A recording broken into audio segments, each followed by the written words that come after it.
我沈如意，生平最爱赚钱，最见不得人闲着。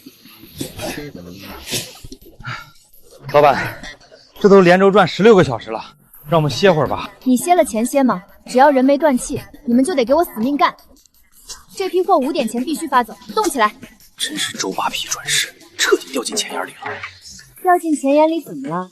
我巴不得葬身钱海。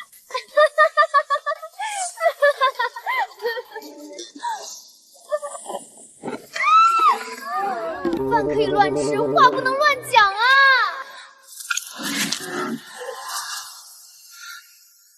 这是哪儿啊？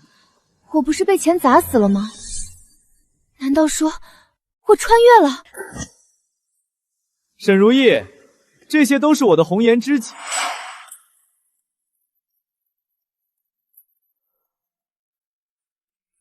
个个身怀绝技，他们琴棋书画样样精通，而你不过是个商贾之女，能嫁入我静安伯府是你的福气，别妄想能被我独宠。吃醋了？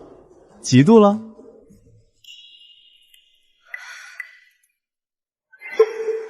停！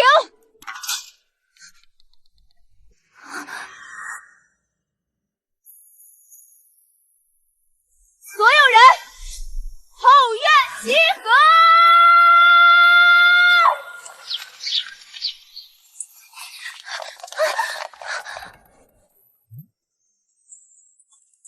沈如意，你嫉妒归嫉妒，别发疯。谁说我嫉妒了？我是气不过，这么多极品劳动力，天天窝在无趣后院吃喝玩乐，简直是暴殄天物。你去乐坊弹琵琶，每天3个时辰，少一刻都不行。你去绣庄当试衣娘子。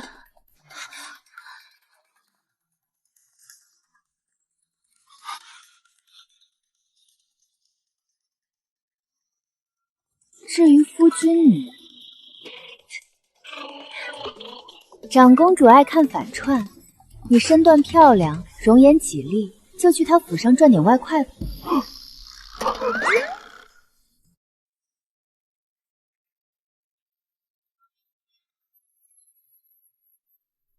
沈如意，你莫不是气糊涂了？让我堂堂静安伯世子去给长公主反唱唱戏？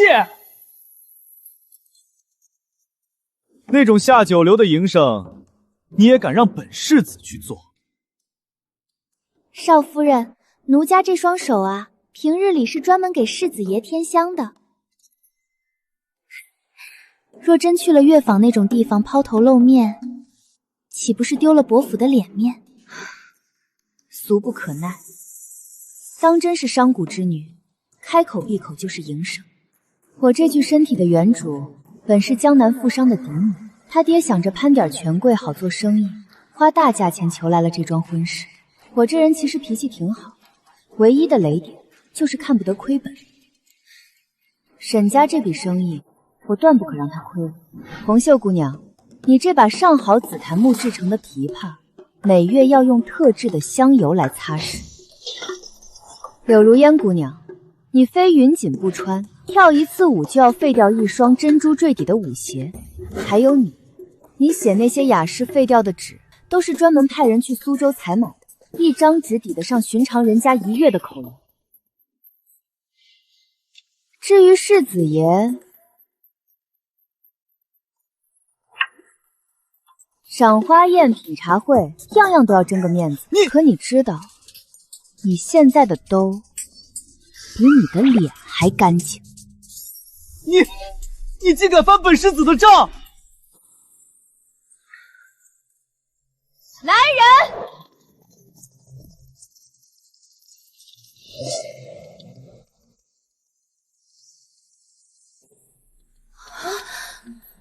沈如意，你这是做什么？光天化日，你要造反吗？可惜了，您家手笔起码能卖个50两。入库记账。别！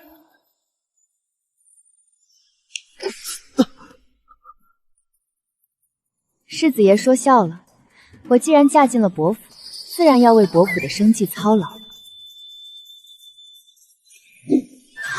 从今天开始，这后院不养闲人，我沈家不想养，你们静安伯府这个空壳子也养不起。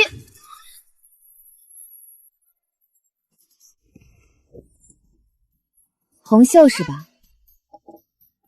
京城第一乐坊天音阁我已经打好招呼了，底薪2两，提成3期开，你7我3。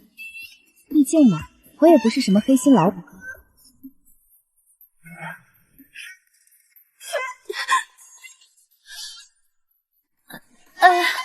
有点头晕。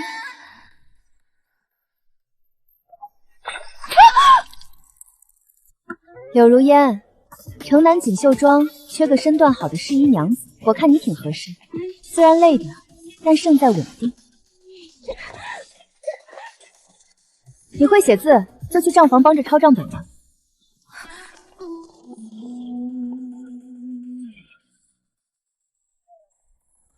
记住了，错1个字扣10文钱。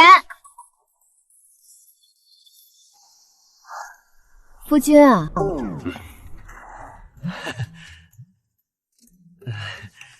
如意啊，为夫乃是读书人，这种事……读书？世子爷考了3次童生都没过，这书怕是读到狗肚子里去了。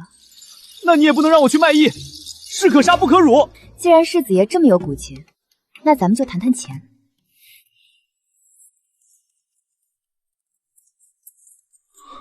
你上个月在醉仙楼欠了3000两酒钱，还有在琳琅阁给柳如烟姑娘买头面赊的1000两，都一并结了吧？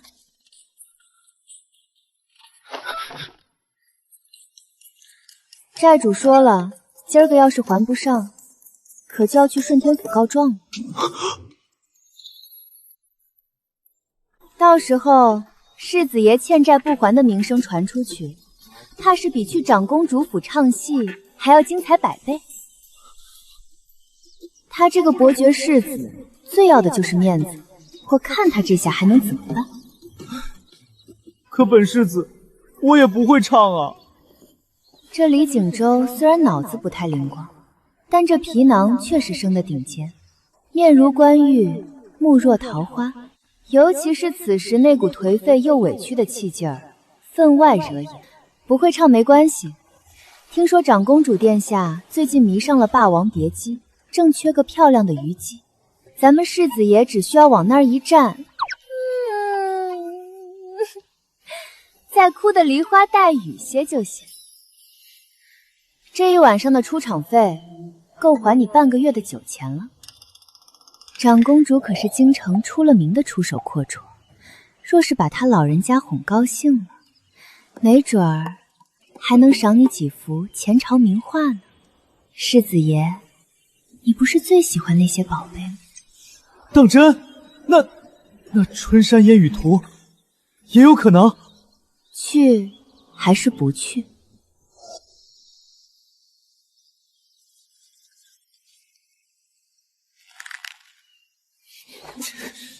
好，我去。这哪是伯爵府，简直是黑洞啊！我的嫁妆填进去，连个响都没听着。沈如意，你这满身铜臭的商贾做派，简直辱没了我伯府的门楣！你竟然逼着世子的侍妾去做那些低贱的营生，你把伯府的脸面往哪儿搁？母亲说的对，我也觉得这事儿确实不体面。这就对了嘛，你好好认个错，把我儿和他们都叫回来。母亲，这是府里上个月的开销，一共是12000两，而宫中收上来的进项只有区800两，这中间1万多两窟窿，全是我用沈家的嫁妆一分一粒填上的。既然母亲觉得让他们出去赚钱不体面，那就请母亲拨个款，把这亏空补上。只要银子到位，别说让他们在后院嗑瓜子，就是供起来当菩萨拜，儿媳也绝无二话。母亲，可是这银子有什么为难之处？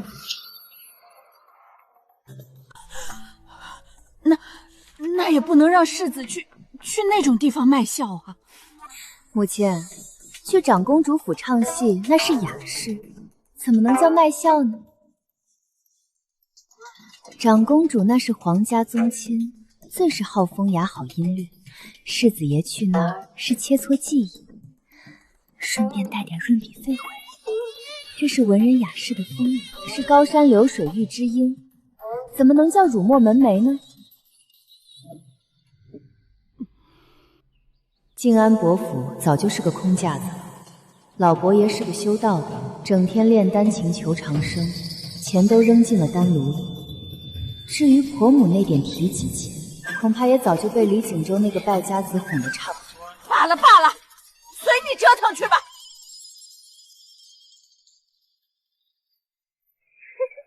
搞定！只要这老的搞定了，小的就好办多了。府里还有那么多闲人，该派去干点啥呢？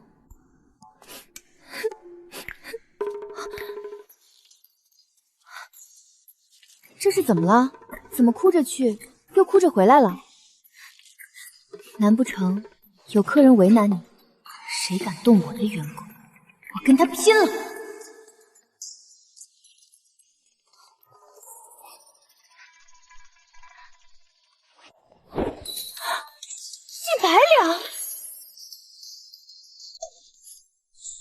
！100两！第一天去就有这么多，那些客人也不知怎的，非说奴家的琴声与旁人不同，争着抢着要赏。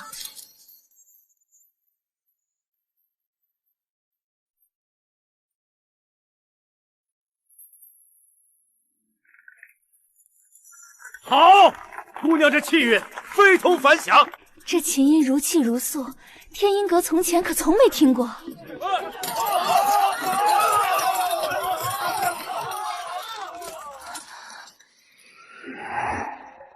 这丫头虽说平日里矫情了些，但这手琵琶确实是真功夫啊。好，看来天音阁的人确实识货。按先前的约定，30两交工，这剩下的全是你的了。少夫人，这真是给我的？我在府里1个月的约定才2两银子，到手里还要被那些管事克扣，现在竟然一次性拿70两，赚钱的滋味爽吧？咱劳动致富不丢人。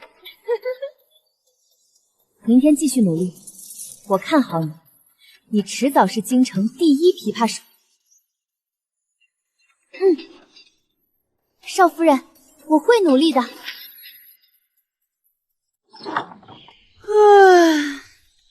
今天该去哪里赚钱好呢？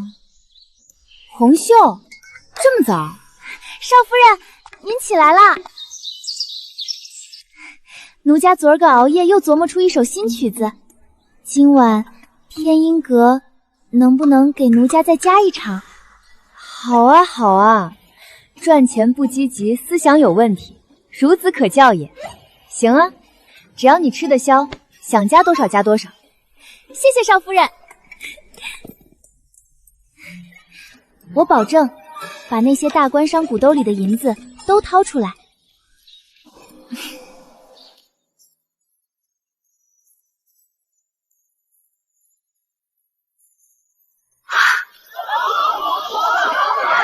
太美了，跟仙女似的。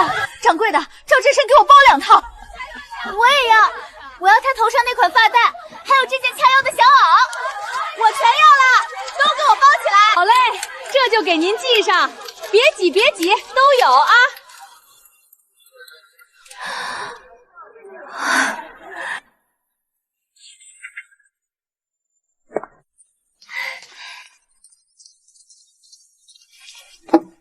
少夫人，这是今儿的工钱。锦绣庄的掌柜说，我穿的衣裳卖得最好，这些最时兴的款式就都送给我了。这哥现在妥妥的国际名模。拿好了，这些和衣服都是你的了。谢谢少夫人。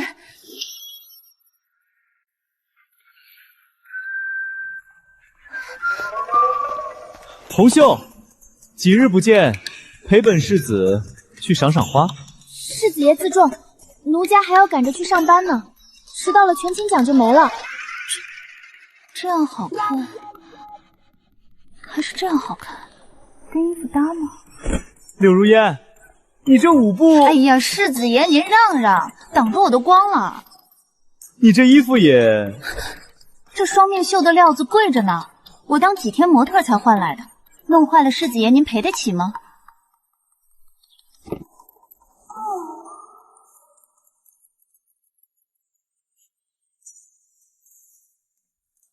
沈如意，你到底给他们灌什么迷魂汤了？明明以前都对我死心塌地的，怎么现在满脑子只有赚钱？迷魂汤没有，发财路倒有一条。发财路？世子爷，我知道您看着别人赚钱眼红了，放心，您的行头我也置办好。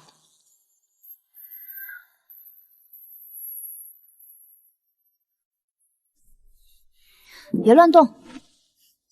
这眼线要稍微往下压一点，才能勾出那种无辜感。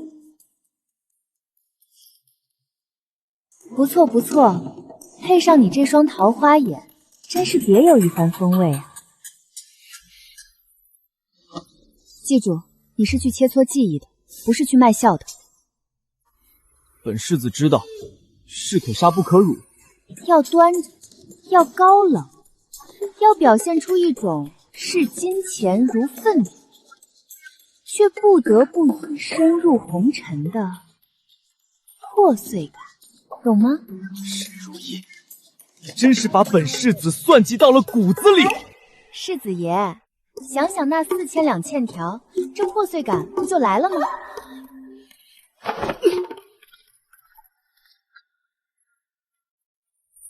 加油，我看好你哦！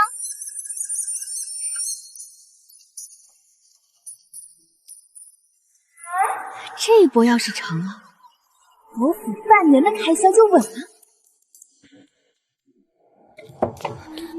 这么快就回来了？难道李锦州宁死不屈，把长公主给揍了？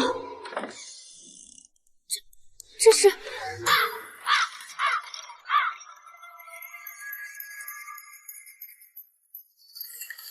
子爷？难不成你被长公主给……这是怎么了？出什么事了？世子夫人，长公主殿下交代，世子爷今晚唱得极好，尤其是最后那一抹泪，简直唱到了殿下心坎里。这是殿下赏的。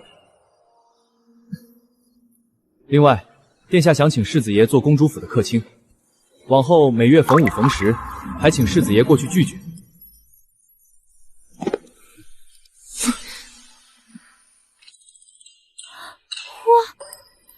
盒子夜明珠，这少说也值5000两。几位大哥送世子回来，真是辛苦了，以后常来常往啊。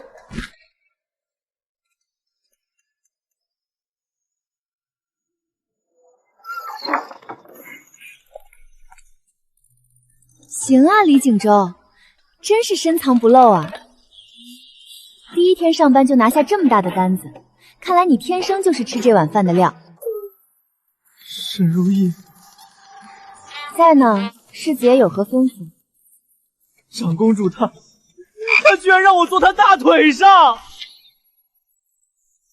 长公主她都可以当我妈了，竟然让我坐她大腿上！沈如意，我跟你说话呢，你听见没？那你做了吗？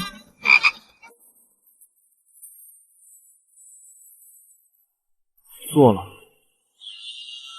坐一会儿就给5000两，这腿是金子做的呀，真值了！还完债，咱们还能剩下1000两。世子爷，你这赚钱的效率比我还高。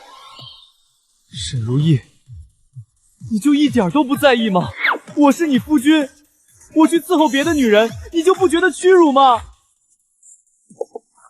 夫君，咱们得讲道理。你要是有本事去考个状元，或者去战场上挣个军功，我沈如意就算倾家荡产也供着你。可你既不能文也不能武，除了这张脸，一无是处。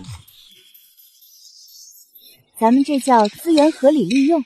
再说了，长公主也就好个声色，又不真干什么。你做做大腿，唱唱曲儿，既还了债，又结交了权贵，这可是多少人求都求不来的门路。你得惜福啊！我脏了。行了，早点歇着，明儿个还得继续去长公主府上班呢。从那天起，静安伯府彻底变了。我是老虎，李景州是头虎，红袖和柳如烟是腰部达人。我们分工明确，配合默契。千金，我出千金，只求红袖高家再弹一曲。快看，那是柳如烟姑娘的最新款，太美了，快去买啊，晚了就没货了。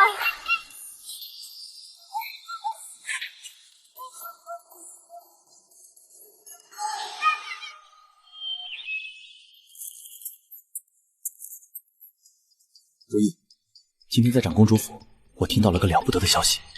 哦，长公主又赏你什么宝贝了？不是赏赐，今天户部尚书也在，我听他跟长公主嘀咕，说什么江南的丝绸今年要大减产，还有朝廷最近在商议，可能要开海禁了。你确定？这可是绝密消息。如果丝绸真的要减产，那我提前囤生资，等海禁一开，这利润就能翻几十倍。夫君，你哪是什么草包啊？你简直是我的摇钱树。这有什么好大惊小怪的？也不看看我是谁。能赚钱的男人，就算以前再草包，现在看着也顺眼多了。夫君啊，咱们府后半辈子的富贵就看你的了。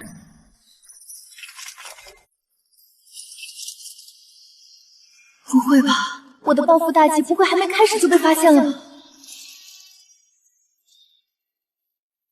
靖安伯世子李景州接旨吧。奉天承运皇帝诏曰：太后近日凤体不和，郁郁寡欢。闻靖安伯世子李景州才艺双绝，尤善空曲，深得长公主喜爱，特宣世子入宫，为太后献艺解闷，钦此。入宫献艺。世子爷，接旨吧。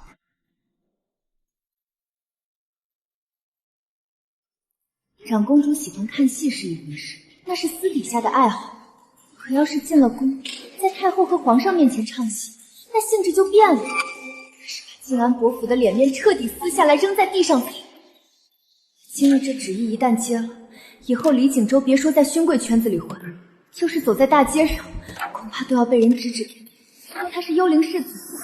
世子爷，请吧。如意，长公主虽然荒唐，但对李景州还算护着，不可能主动把李景州往火坑里推。这背后肯定有人在搞鬼。软轿都在门口候着了，您可别让太后老人家久等。如意，快想想办法呀！难不成是御史台那帮老顽固，或者是平日里跟长公主不对付的正敌，借着李景州的事，以此来攻坚长公主荒淫无度，顺便踩死靖安伯府？去就身败名裂，不去则抗旨不遵，反门抄斩。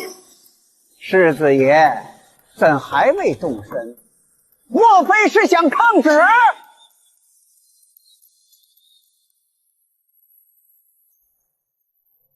公公稍后。还有何事？公公见谅，世子爷这身衣裳是见王爷的常服，进宫面圣未免失礼，容我们进去换身正装，再沐浴更衣，也是对太后的敬重。世子妃倒是个懂规矩的。行吧，咱家就在这儿等着，动作快点，莫让上头等急了。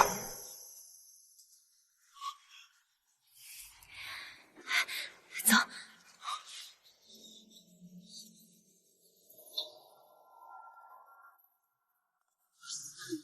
完了，这次真完了！要是我真去当了那伶人，我以后还有什么脸面见人呀？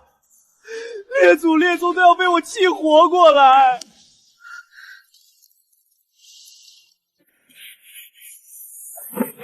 自古蓝颜多薄命，我不就长得好看点，招谁惹谁了？我的命怎么这么苦啊！别哭了，省点力气。听着，待会儿进宫，你不要唱《霸王别姬》，也不要唱什么昆曲。那唱什么？唱道奇。啊？那不是叫花子唱的？闭嘴，听我说。你爹是修道的，你从小耳濡目染，唱几句青词总会吧？你就穿这身道袍去，到了太后面前，你就说：你近日感悟天道，为太后祈福，特意谱了一首长生咒。这次你不当伶人，我要让你当高人。可是太后要听戏。太后今年60有3，身体不好，最怕的是什么？是死。比起听戏解闷，她更想听的是怎么延年益寿，怎么长生不老。长公主喜欢美色，你就得去当伶人；太后喜欢长生，你就得去当高人。这叫对症下药，懂了吗？如意，你简直是个天才！既然有人想让你当弄臣，咱们就玩把大的。咱们不当普通的弄臣，咱们要当能通鬼神、测吉凶的国师。等下，这可是欺君之罪啊！时间不多了，快穿上。欺君是死，抗旨也是死，咱们赌一把，没准能给他盘活。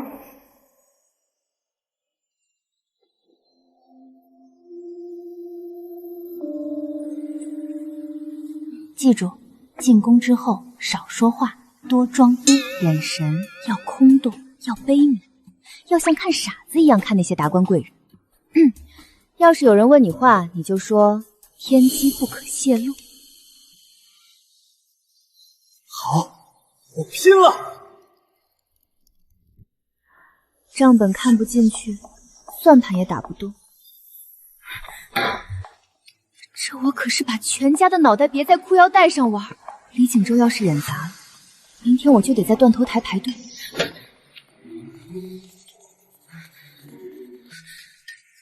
李景洲，你千万不要让我失望啊！世子妃，世子妃，宫里传消息了。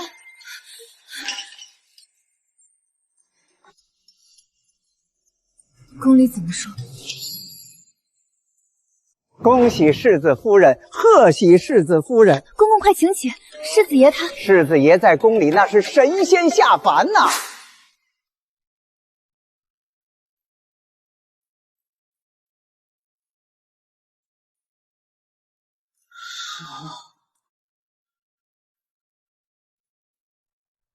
那一曲长生咒唱得太后老人家神清气爽，当场就感觉年轻了10岁。封李景洲为通威真人，赐金牌，准随时入宫讲道。谢陛下。太好了，这软饭算是彻底让李景洲吃成了金饭碗。世子爷回门。夫君。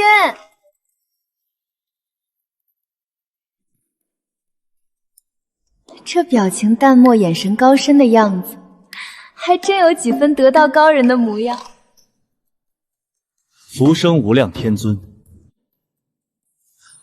真人辛苦，咱家这就回宫复命了。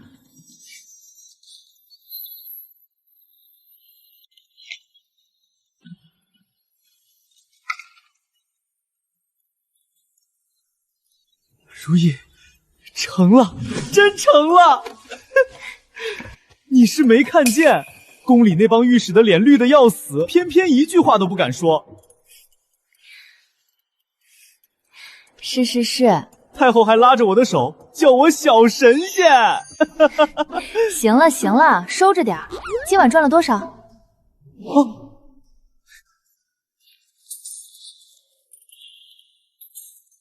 皇上当场赏了1万两，太后又赏了1匣子夜明珠。还有，那些宫妃为了让我给他们算算什么时候能生皇子，一直给我塞金银财宝。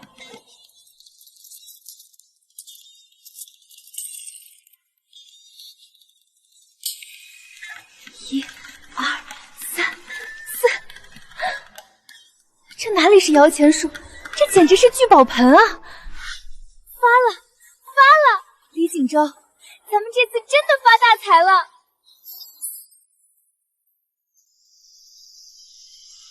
如意，你说的对。什么？以前我觉得面子最重要，现在我才明白，有钱有权才是最大的面子。我也看明白了，这朝堂之上也不过是个更大的戏台子，只要演得好，谁管你是真神仙还是假道士？这个曾经只会伤春悲秋的草包，似乎在一夜之间长大了。既然明白了，那就好好干。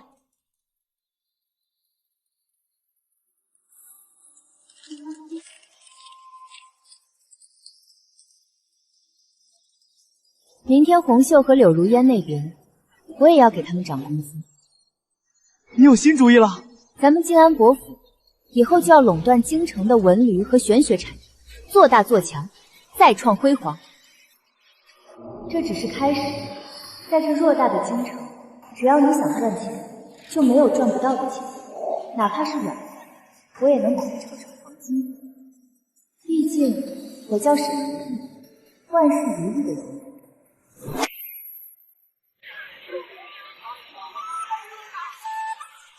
我的天，这草包世子又闯了什么大祸？居然引来这么多高门显贵堵门！瞧你这没见识的样，如今的世子爷可不是当初那个只会吃喝玩乐的废物了，人家是皇上亲封的通威真人，是神仙般的人物，可不是吗？现在连太后都敬世子爷3分，现在全京城的贵人都抢着求见他。小哥，劳烦通融下，只要真人愿意给咱们家看个手相，这银子少不了你的。去，我们侯府求的是平安符。小哥，快把帖子交给真人。今日锦州成了通威真人，静安国府的门主都要被害光。以前这些鼻孔朝天的勋贵夫人，现在一个个舔着脸一起。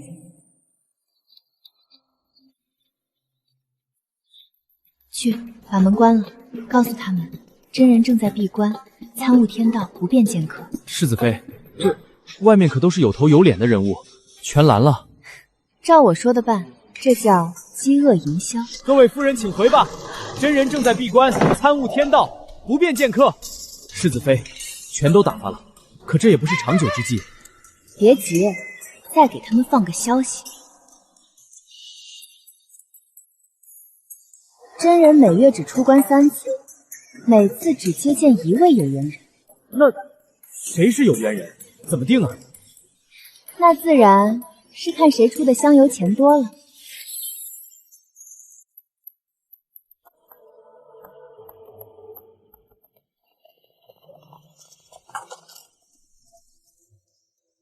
少夫人，您真是神了！您那计谋一出，那些达官显贵不仅不恼，还抢着闹着要给咱们府里塞钱。光靠李锦州一个人卖脸，产能太低，容易累死我的摇钱树。我要的是全产业链的商业闭环，得把府里剩下的人才也盘活。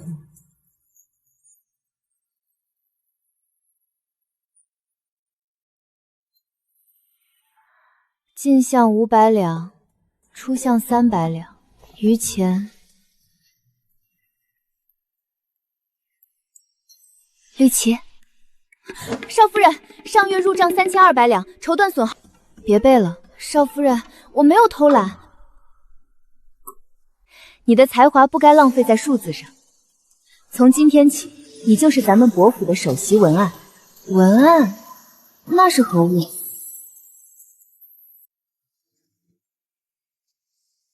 文案是能让一叠废纸变成万两黄金的妙物，是能让满京城贵女为之疯狂的笔头啊！简单来说，就是让你写故事，写得让人看了就想哭，看了就想掏钱。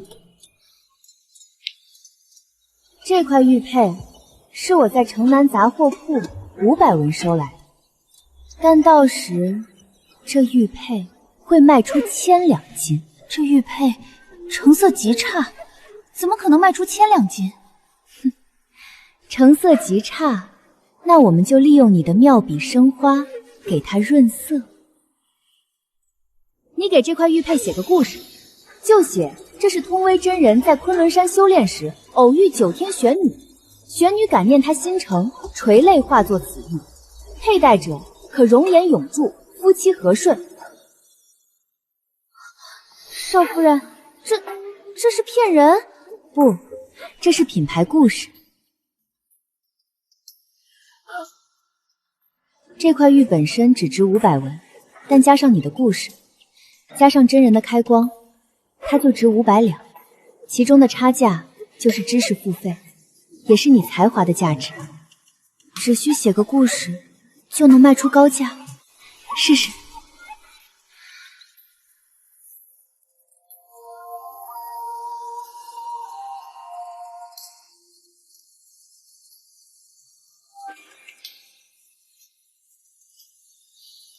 好家伙，不愧是专业的。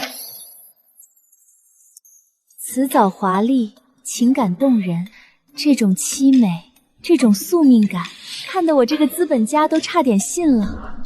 好，要的就是这种玄而又玄的宿命感。这真的能成吗？且看明天如何上演你这出昆山一梦吧。官夫人印堂虽有富贵之气，却犯桃花煞。真人，此煞可有破解之法？此玉正是化解夫人煞劫的无上至宝。这玉佩看着寻常的很，还有杂质，当真能破煞？玉中并非杂质，乃是玄女气血凝就的泪痕。遥想当年，贫道于昆仑山中悟道，偶遇9天玄女，道不同不相为逢，玉无缘不可强求。夫人若信，便请去，若不信，真人不必说了，这玉我请了。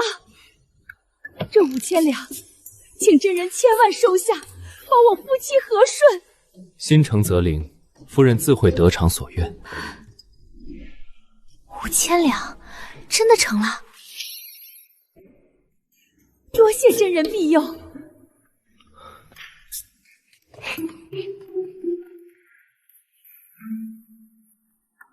如意，我表演的怎么样？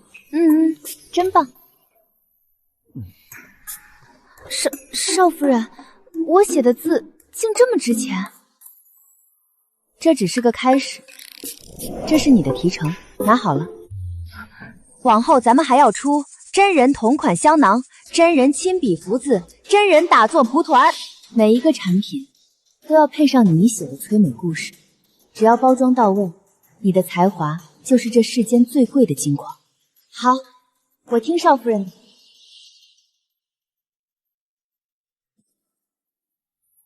绿旗，以后你负责讲故事；如烟，你负责展示产品。红袖，你负责在旁边弹背景音乐烘托气氛。我们要让京城的贵妇们觉得，买的不是东西，是信仰，是格调，是通往幸福的捷径。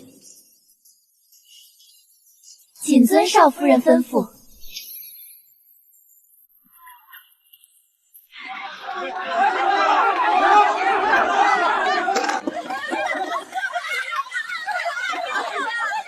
哎呦，各位莫急！这是我家夫人先定下的，我先摸到的，这是我家夫人的。这儿怎么这么热闹？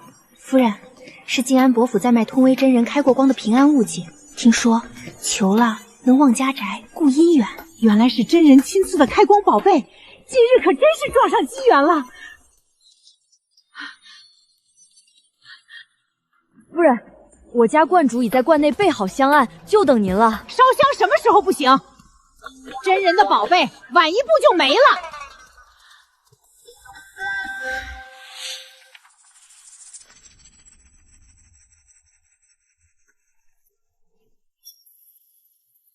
平日里那些出入我白云观的达官贵人，现在全跑去静安伯府排队了。不仅如此，连皇上赐下的法式也给了那李景州。那户部侍郎夫人呢？素来最信咱们道观，如今怎也没来？夫人她说是去静安伯府请真人的选女类了。混账！那李景州不过是个满身铜臭的草包世子，竟敢抢我道观的香火！师傅，我们可怎么办啊？难道眼睁睁看着那草包把生意全都抢走吗？去，给几个御史大人传信，就说走一走，看一看，真人亲手开光的驻颜香囊，最后一批了。走，别碰那东西，晦气，咱们离远点。少夫人，奇了怪了，今天咱们的货一个没动，路人见了我都跟见着鬼似的。有没有按照我交代的，先让托子在人群里带节奏？按您说的做了，可那些人根本不听，还指着咱们吐唾沫。如意，你快来看看，我这眼角是不是多了条细纹？李景州，外头生意都停了，你还有心思操心那张脸？现在侯府的生意不都靠着我这张脸吗？莫不是我最近太累，容颜不在，那些夫人娘娘们对我不感兴趣了？不好了，少夫人，世子爷出大事了！绿旗，你慌里慌张的干什么？天塌了有少夫人顶着，有什么大惊小怪的？外头传疯了，说世子爷您说我什么？是说我貌若蝶仙，还是说您是妖道，是千年狐狸精变的，专门趁着讲道做法吸女人的精气来练您的驻颜术？什么？我听说那通威真人李景州压根儿不是什么仙人，而是只修行1000年的狐狸精。难怪他30岁了还皮嫩的能掐出水，原来是靠吸取贵妇们的精气来驻颜，真是太可怕了。这已经是今早泼的第3波狗血了，再这么下去，咱们伯府真成了妖窟了。嘘，少夫人在里头听着呢，赶紧干活，别嚼舌根了。如意，这可怎么办啊？淡定。如意，要不咱们收手吧，反正赚的钱也够花了。商业竞争不进则退，现在收手，那就等于承认自己是骗子，到时候不仅钱要吐出来，脑袋也得搬进。可是，那玄机子说要跟我斗法，我又不是真道士。他说要在3天后的庙会上当众拆穿我的真面目，还说要引天雷劈我。引天雷？这老道士不仅坏，还蠢，居然敢玩天雷，得死！如意啊，别怕，他要斗，咱们就陪他斗。我要让他见识见识，什么叫资本运作下的降维打击。绿旗，笔墨伺候。少夫人，咱们是要写辩解书吗？不，这种公关手段太低级。咱们不写那没人看的辩解书，咱们写小说，用画笔。题目我都想好了，就叫《转世情缘》，通威真人与九尾狐仙不得不说的三生三世。少夫人的意思是，我们要把谣言娱乐化。少夫人，需要我怎么做？既然他们说世子是狐狸精，行，咱们就认领这个设定。咱们只需将这个设定改一改，就说通威真人前世是为了救苍生而牺牲的九尾灵狐，今生转世是为了度化世人。而真人长得好看是因为有仙骨，他不老是因为心中有大爱。好精彩！至于那个玄之子，就把他写成极度灵狐美貌，试图炼化灵狐的黑心老妖道。少夫人，我现在立刻就回去动笔。绿琪，这个故事就交给你了。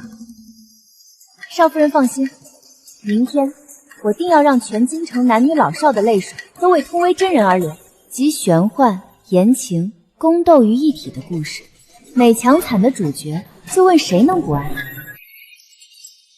日日连夜赶出10万字小说，我立刻联系了京城最大的修复刊印，雇了几十个说书先生，在各大茶楼猛对。这通威真人的前世，可是为了救苍生而牺牲的九尾灵狐啊！通威真人真是受了天大委屈，他哪是不老妖精，分明是佛心不灭的圣人呐！太感人了。我们真人总是看起来淡淡的，原来是因为看透了世俗的偏见。以后谁再敢说真人一句坏话，本小姐绝不饶他。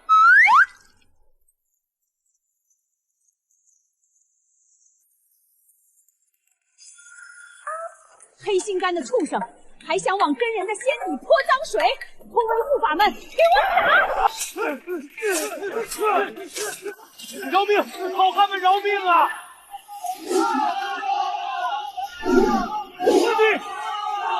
那李景州就是个夺人精气的妖道，贫道今日定要引9天雷火，让他现出狐狸原形。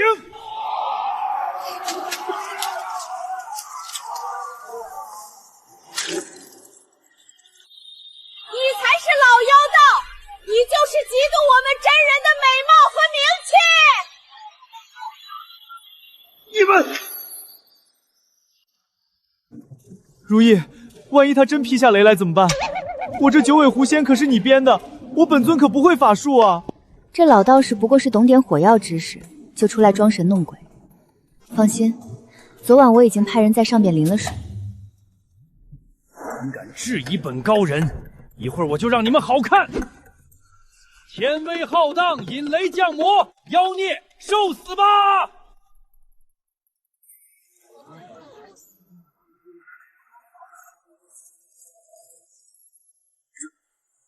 这不可能！就这点水平，还想劈我们家真人？你这赢是天雷还是想屁呀？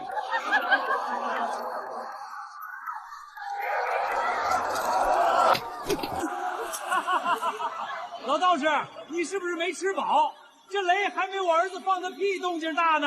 你这真的不能叫王母！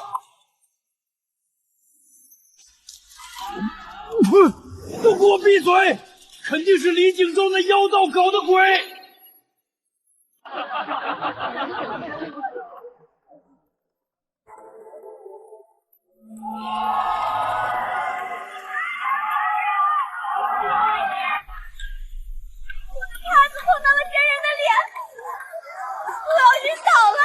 这妆造，这出场，妥妥的顶流见面会。就问谁能拒绝此等视觉冲击？他是狐狸精变出来的幻象，大家千万别被这张皮骗了！贫道今日定要除了你这妖孽！你才是妖孽！你自己道法不精，还想陷害我们真人，赶紧滚啊！玄之子，你这招摇撞骗的假道士，快下台吧！玄之子。如意说了，只要我眼神够空，就有仙气。道友，苦海无边，回头是岸。真人真是太美了。真人这句话说的太好了。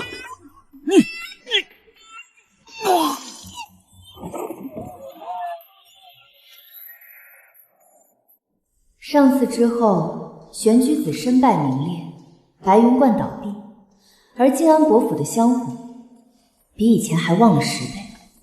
如意啊，玄居子倒了，现在外面的人都说我是真神仙。虽然李景州的假神格算是彻底稳了，但要维持这种高高端起的人设，光靠脸和故事是不够。少夫人，伯府门口来了位贵客，说是工部赵尚书家的赵老夫人，快请进来。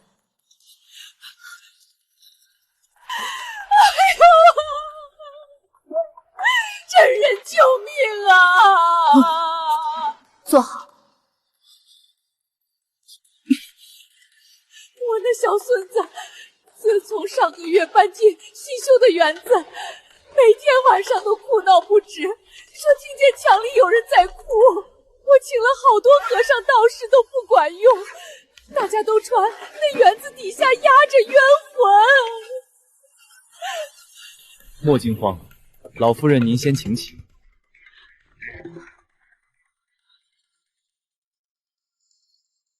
贫道这就去看看。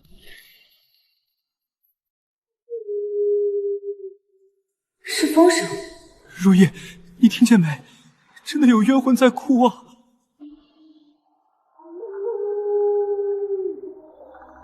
原来如此，这园子建在风口上，还有这种带孔钉的太湖石，风一吹过孔钉，可不就是呜呜微烟，像鬼哭一样吗？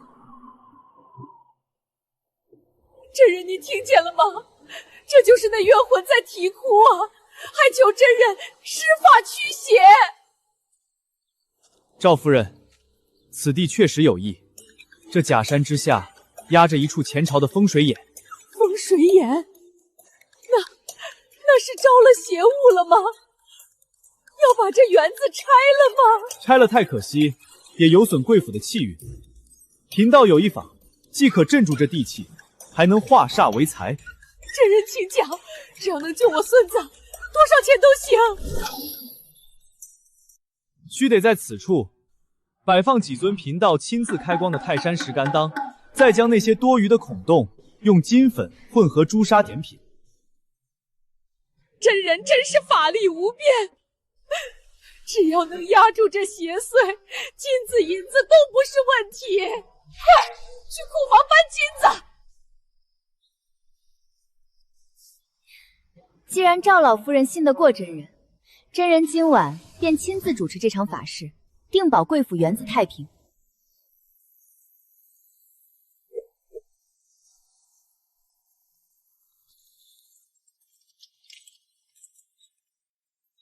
世子夫人，我家小少爷昨夜睡得格外安稳，老夫人和赵尚书都连连称赞真人是活神仙，这些是谢礼和尚书亲笔题写的匾额。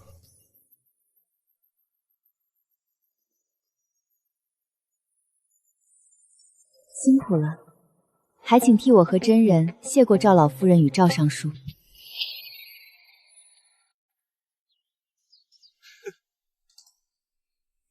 如意，我发现我真是个天才。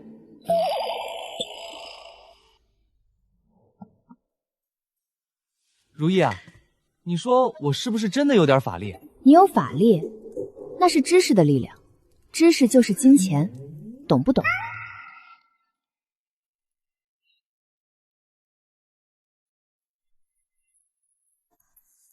夫人说的对，夫人就是我的法力源泉。不过什么？最近长公主好像有点不对劲。她怎么了？长公主最近不怎么听戏了，还总是在书房里见一些陌生人。那些陌生人说话口音很重，像是从边关来的。边关？而且她问了我好几次，既然成了国师，能不能算出皇上还有多少阳寿？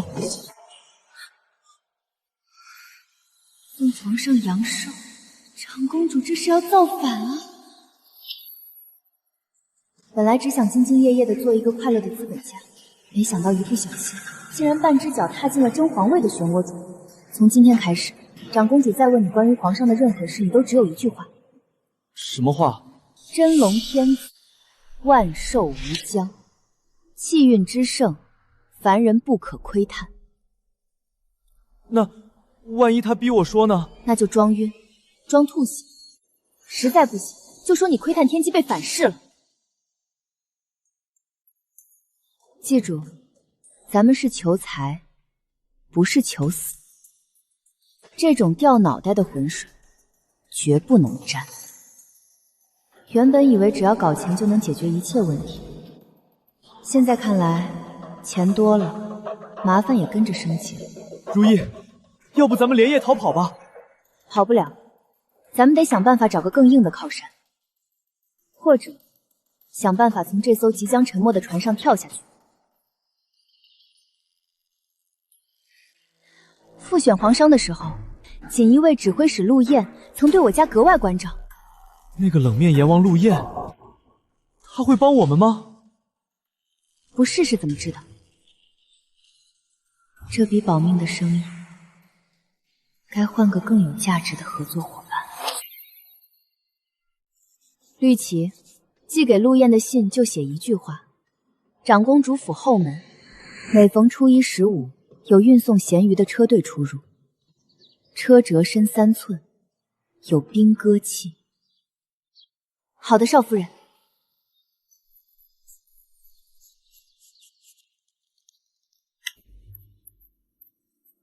我将今早那封信连着一块极品羊脂玉佩，混在通威真人给陆府老夫人开光的平安符里送了进去。若是不出意外，陆燕今晚就会来。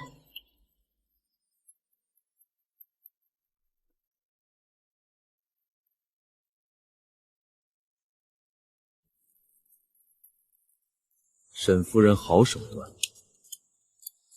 陆大人不收礼不听取，更不信什么鬼神，所以我只能用这种方式了。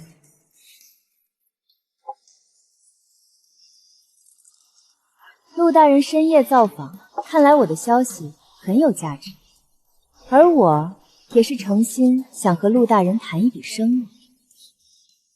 你是个聪明人，直接说吧，你想要什么？我要保命。长公主想做什么，大人比我清楚。我们静安伯府只想求财，不想做乱臣贼子的垫脚石，所以我想用这个消息换静安伯府上下300口人的性命。仅凭这个不够，况且长公主谋反的证据，锦衣卫手里多的是。陆大人是有证据，但是时机呢？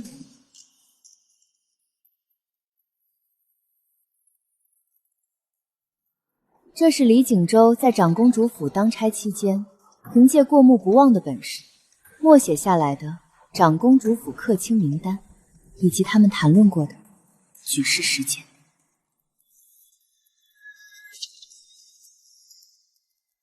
这是李景州最大的隐藏机密。这货虽然书读不懂，但只要是八卦和人名，他看一遍、听一次就能记住。3日后是太后寿宴。长公主准备在那天动手。正是，长公主打算在寿宴上献上一尊半人高的玉佛，而那玉佛腹中藏有火药。沈如意，你若是男子，这户部尚书的位置迟早是。多谢夸奖，但我更喜欢做个满身铜臭的商人。敢问这笔买卖，陆大人接还是不接？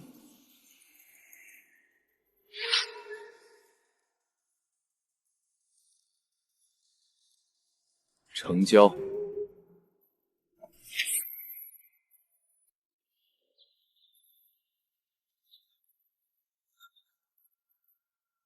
听着，今天无论发生什么，你都要记住你的身份是通威真人。如意，我害怕。你记住，你是神仙，神仙是不会怕凡人的刀剑的，哪怕刀架在脖子上，你也得给我端住了。如意，我能不能装病不去？不能。陆燕虽然答应保我们，但若是我们自己先露了怯，打草惊蛇，那我们就真的死无葬身之地。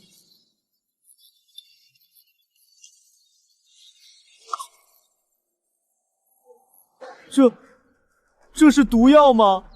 要是失败了，你让我先自尽。那是山楂丸，给你定心用的。李景州，你记住，你的任务就是拖延时间。只要拖到陆燕的人动手，咱们就赢了。如意，我要是回不来了，你记得多给我烧点漂亮衣服。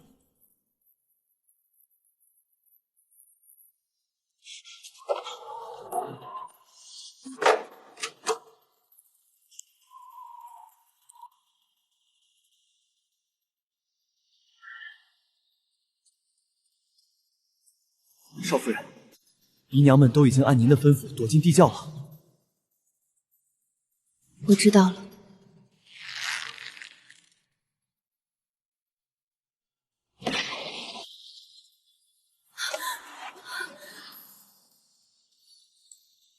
长公主动手了。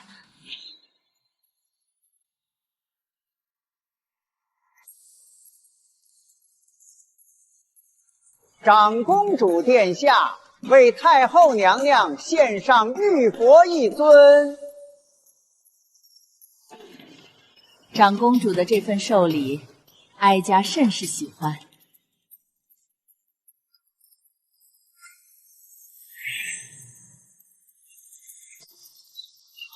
昏君无道，作为先皇长女，本宫今日便要替天行道，清君侧。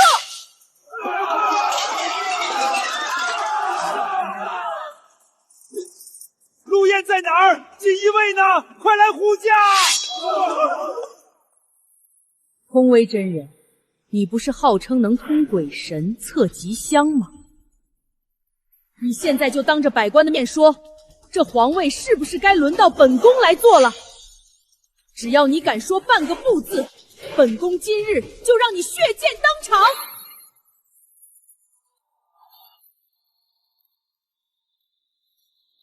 诗儿，诗儿啊！死到临头你还敢！贫道早已算出今日宫中有血光之灾。长公主殿下，你回头看看，那玉佛正在流泪啊！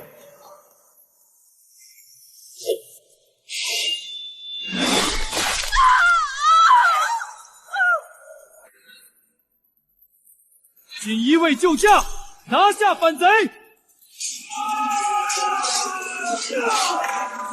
无量天尊，太上老君急急如律令，护驾！快护驾！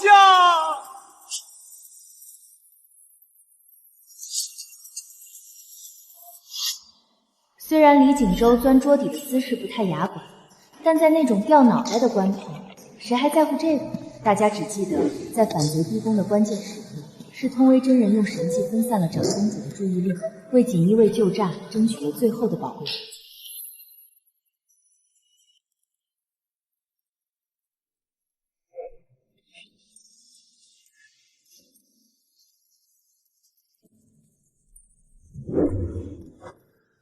通威真人神迹救驾，实乃上天眷顾朕。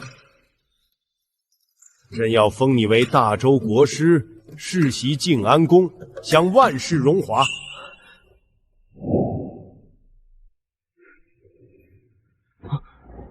谢皇上厚爱，臣父与外父感激涕零。然外父性情疏懒，且是方外之人，实在受不得这世俗官爵。这可是朕亲封的国师，这世间不知多少人求之不得。皇上明鉴，外父初得仙缘时被仙人告诫过，若在红尘沾染太多权柄，会折了他的仙缘的。是啊，陛下，若是微臣仙缘有损，以后恐怕难为皇上和天下祈福长生了。也罢，既是仙缘所困，朕便不强求。那依夫人之见，该如何封赏？陛下不如赏数些黄白之物，再赐一块免死金牌，让我们回府安心清修。另外，若是皇上垂怜，能不能给陈父的伤后赐个皇商的金字朝牌？你这人倒是实诚，准了。谢皇上。同为真人，既然国师不能当，那朕就封你为大周朝唯一的护国真人，享受亲王待遇。另外，再赐你一块免死金牌。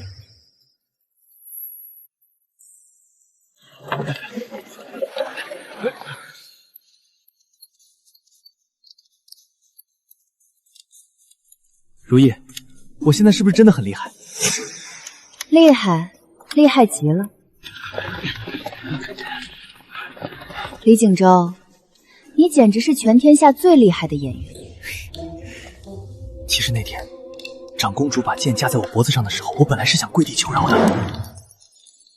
哦，那后来怎么就变脸成了悲天悯人的神仙？我听说你那声痴儿叫得可响。因为我想起你说过，如果不把这出戏演好，你就要把我的腿打断，让我去街上乞讨。我想了想，比起长公主的剑，还是如意你比较可怕，我哪敢不演啊？不错，有觉悟。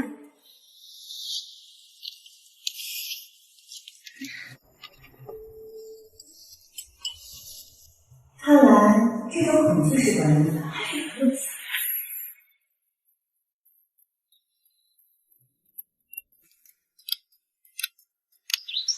这盘珠子清脆声，真是世上最美妙的音乐。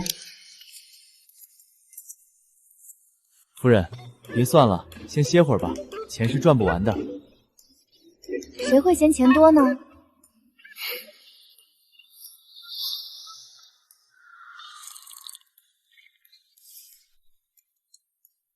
味道不错。如意，有时候我在想，如果没有娶你，我现在会是什么样？大概会花光钱，然后被送去长公主府的后院，和一群男宠争风吃醋。最后，长公主谋反落败，你也会随着她变成刀下鬼吧？也是。如意，谢谢你。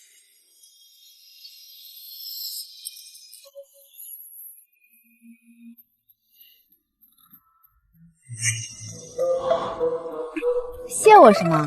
谢我逼你去唱戏，谢我让你装神弄鬼。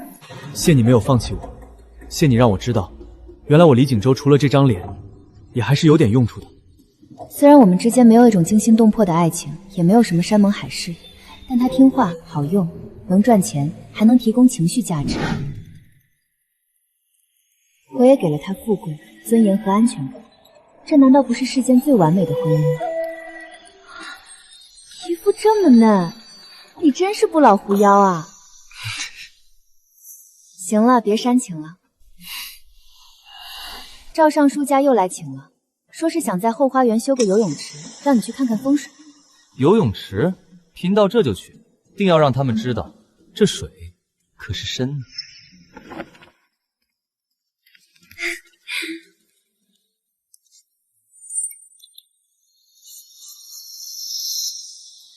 哎呀，又是万事如意的一天啊！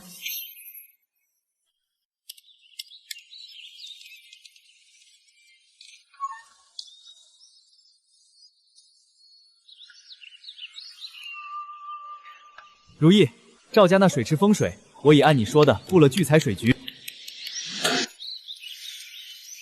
这些只是赏金，赵尚书当场拍了2000两黄金，还说要把全府的风水全包给咱们。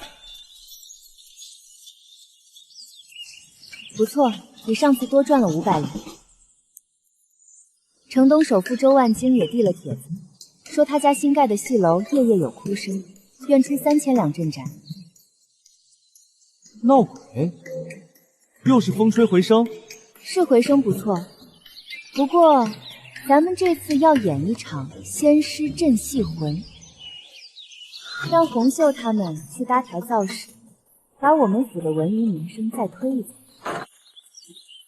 夫人，真人，宫里来人了。皇后娘娘传旨，说太子殿下近日嗜睡多梦，特请真人即刻入宫解梦祈福。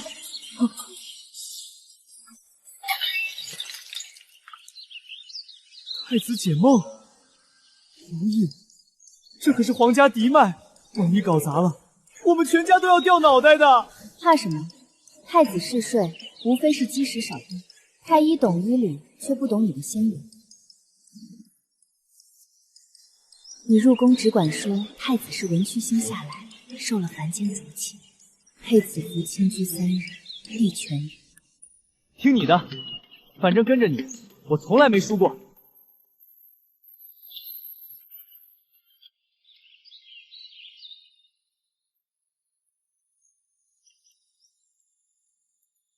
太子的脉象并无衰减，却昏迷不醒。若今日还没转机，我全家性命难保。这种类型的嗜睡症，是我从医30年都没遇到的情况。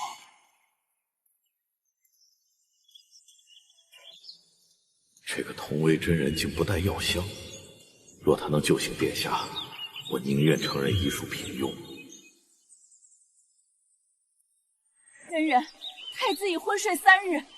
只要能让殿下醒来，本宫定重赏伯府。如意真是料事如神，这屋子不土，加上顿顿大肉及食，太子必然昏睡。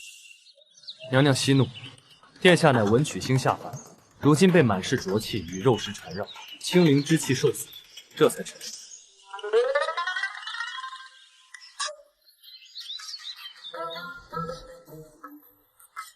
此符是引北斗星辰之气而成。万金难求，让殿下佩戴此符，撤掉荤腥，开窗通风，3日后定能痊愈。传令，按真人吩咐，撤掉荤腥，推窗换气。若殿下3日后不见好，你们统统陪葬。奴才遵旨。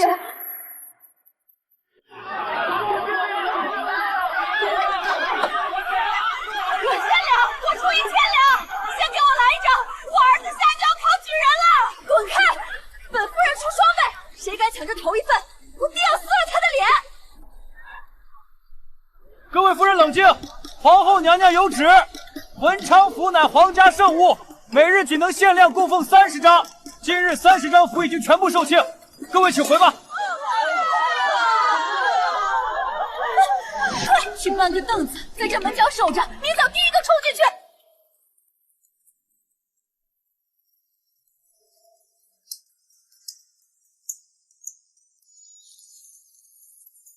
如意，成功了！太子今早已经醒转，正在御花园读书。现在全城的贵妇都在抢购文昌符，符纸的价格被抬得极高。1日之内全部售出，赚了1万2银钱。利用皇家的名义赚取财物的过程果然很快。如意，是否真的有那方面的天赋啊？不然那些权贵怎么会被李景周说服？天赋没有，只有一副相貌。只要这副相貌还在，我就能一直指挥李景周。不要自满。城西盐中周老板，请你去观察盐田，定金已经放入仓库，现在去换上道袍。贫道遵旨。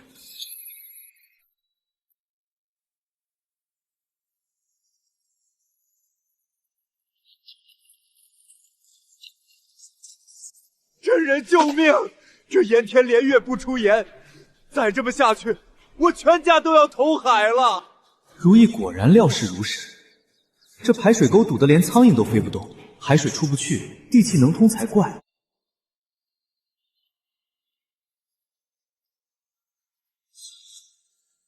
此地阴阳失衡，死水化煞，将地脉财气死死压住，此乃困财之举。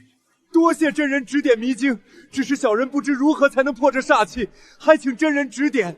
这个不难，只要挖通主渠，再引活水绕田3周，最后在田角布下贫道亲传的泰山石杆当镇压，7日内地气自通。多谢真人指点，快，都听真人的，叫上所有人，天黑前必须挖完。咿呀，如意！盐田大生产，产量翻了一番，现在全城的盐商都拜我为活神仙。银子半个时辰前就到了，你自己看。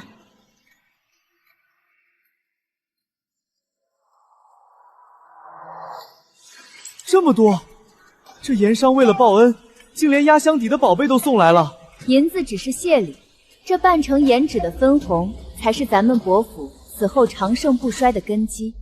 盐引，那可是朝廷管制的实业命脉，他竟舍得白送。地利丰则财路通，有了这张契纸，静安伯府就彻底跳出了单纯的买卖，成了大周实业背后的庄子。既然外头都封你做了真仙，你就端稳了，咱们以后的生意还在后头。还是夫人厉害，随便指点几句，我就又封神了。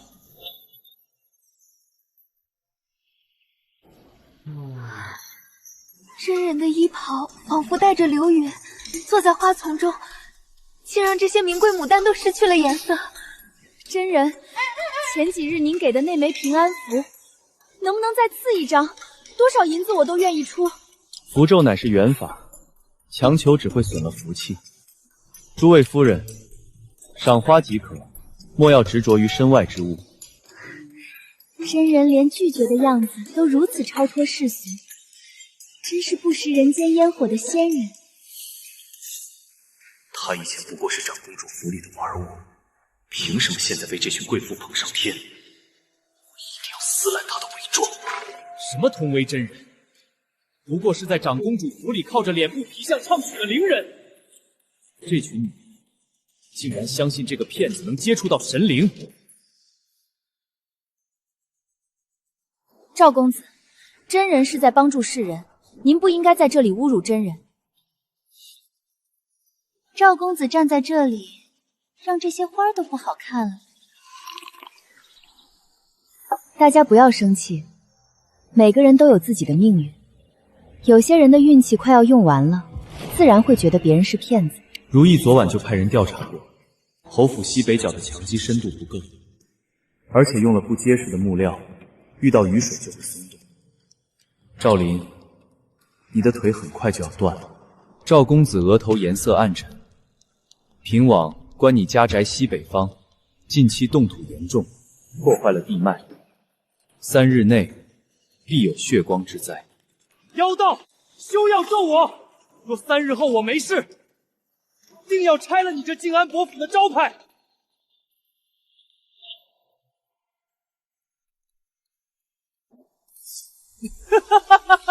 ！3天时间到了，我不仅没有受伤，现在还要去拔掉李锦州的舌头。少爷，下雨后泥土松动，这墙已经倾斜了。让开！我是侯府之子。墙要倒了，少爷快跑！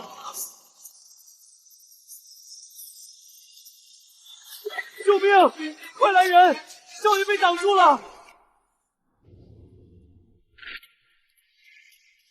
我不能立刻同意，还要再拖拖时间。少夫人，以前都是赵林不对，求真人救救他，不然他的双腿就要被切除了。我只需要坐在这里，就有大量金子送上门。如意的计划非常有效。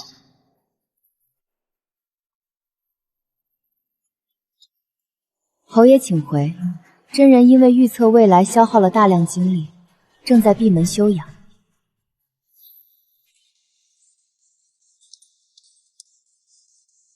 求少夫人帮忙，我愿意再增加5000两黄金。既然侯爷坚持，那我去和真人沟通。但真人休养需要昂贵材料，1万两黄金的香油费必须全部交齐。我马上叫人送钱，多谢沈夫人。今天又是万事如意、财源滚滚的一天啊！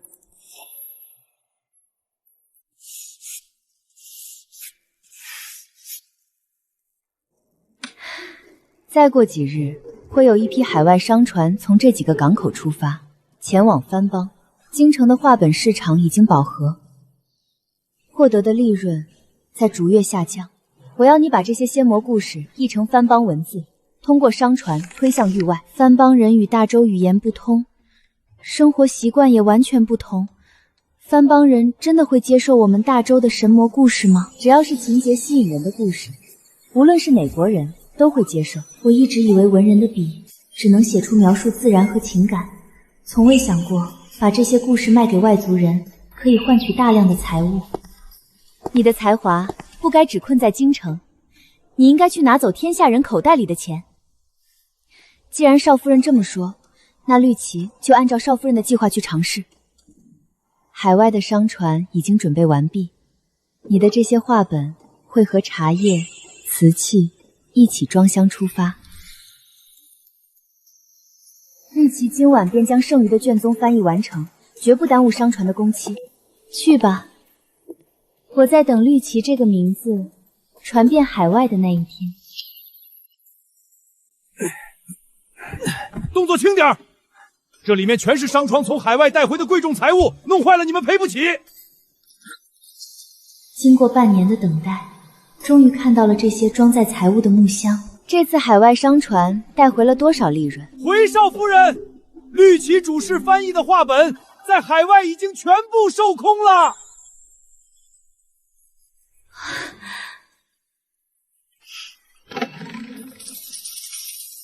番邦的贵族和百姓都在抢购，当地书房连续加印了3回，这些全是换回来的定金。这些财物真的全是因为那些神仙妖怪的故事换回来的？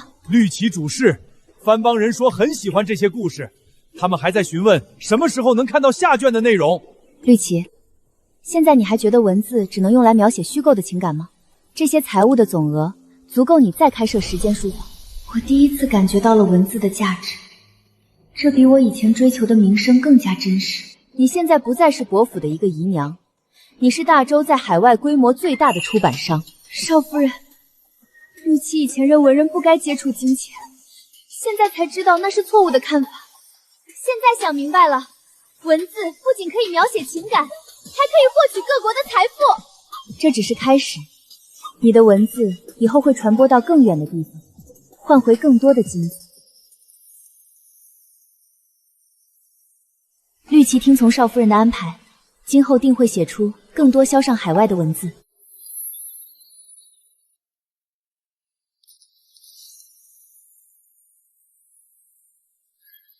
少夫人说的对，靠容貌获取宠爱的日子不稳定，只有靠双手赚取的财物才最可靠。这种绸缎的亮度，是我在京城10几年都没有见过同样的。你们看这花瓣，颜色深浅有层次。柳如烟主事，这套衣服卖给我如何？沈少夫人，这套衣服柳如烟必须卖给我，无论多少银子，明天我都要穿去寿宴。京城的贵妇已经认可了霓裳羽衣的款式，但这只是小额生意，真正的利润在那些番邦人的钱袋里。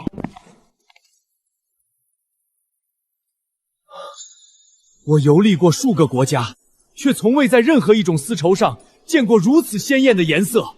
使者请看，这袖口使用了双面绣工艺，衣服内部没有露出针头，外部的2个图案大小完全相同。不仅是针法，这种裁制方式非常贴合身体，比番邦的长袍更显身份。这些衣服我可以买走吗？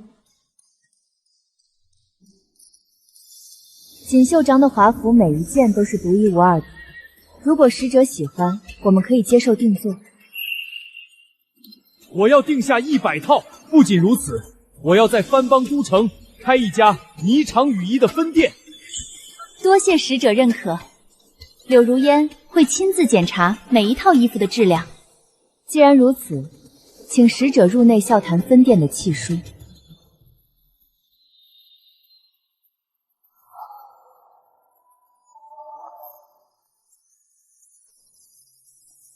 这4艘货船装载了霓裳羽衣所有的春季新款，分别前往番邦的4个不同港口。船舱已经全部装满，每一寸空间都放上了锦绣装的华服。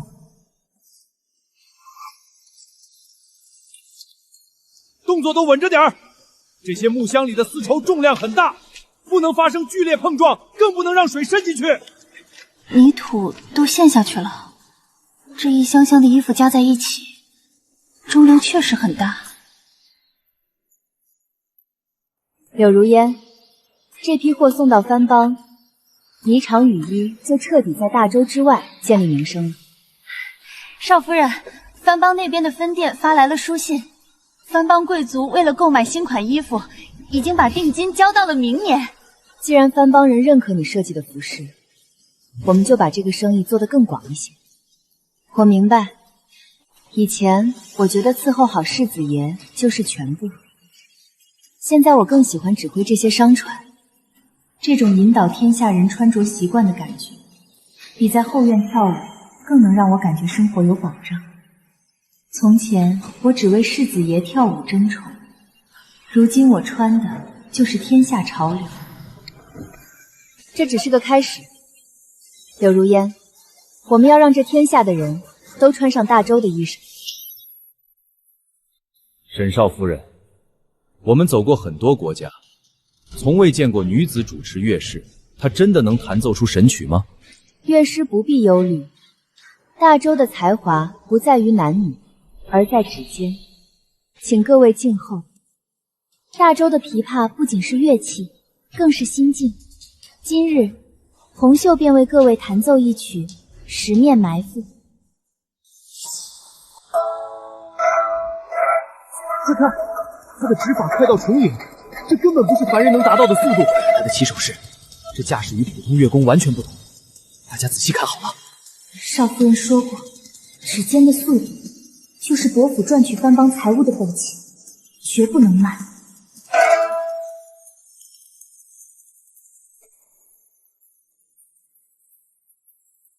您简直就是大周的乐中圣人。诸位客气了，大周的琵琶讲究气韵结合，如果各位想要学习，伯府的大门随时敞开。我们愿意支付大量的黄金作为报酬，请圣人务必收下我们的钱财，教导我们这种手指拨动的技巧。我走遍了许多国家，从未听过如此复杂的音律，请务必让我也留在天音阁休息。既然各位表现得如此诚信，伯府会在3天后开设专门的乐院，统一招收弟子。红袖，准备好教学的曲谱，这笔生意由你负责。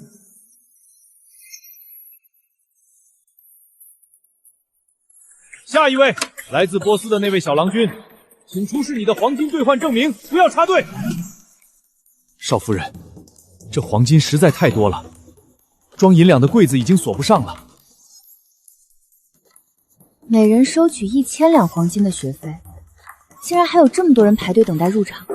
少夫人，红袖以前认为弹琴只能讨人欢心，没想到竟能换回这许多金银。有了这乐圣名后，天音阁便是金字招牌，名声早已远播藩邦，不再为情爱争风吃醋。这种日子让我感到前所未有的安稳。立身之本不在于琴谱，而在于你们苦练不错的双手。老师，我们一定会刻苦练习，不破坏大周乐圣的名声。只要本事过硬，走到哪儿都能立足。依附男子毫无尊严，劳动致富才是真正的体面。谨遵老师教诲，劳动致富最是体面。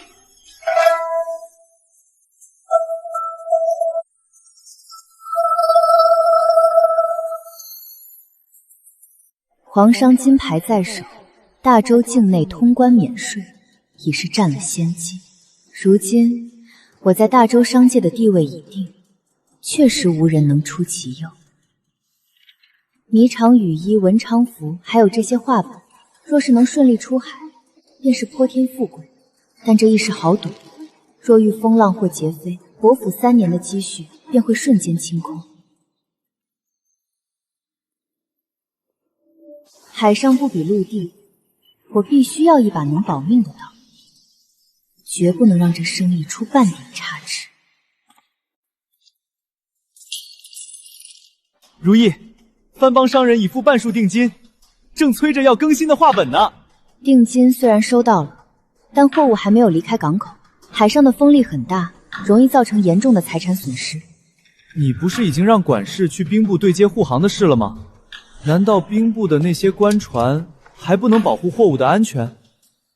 兵部的人做事只看公文流程，我现在需要的是能在紧急时刻保护货物的武装人员。那你现在要去哪里寻找这样的人？去锦衣卫驿馆找陆燕。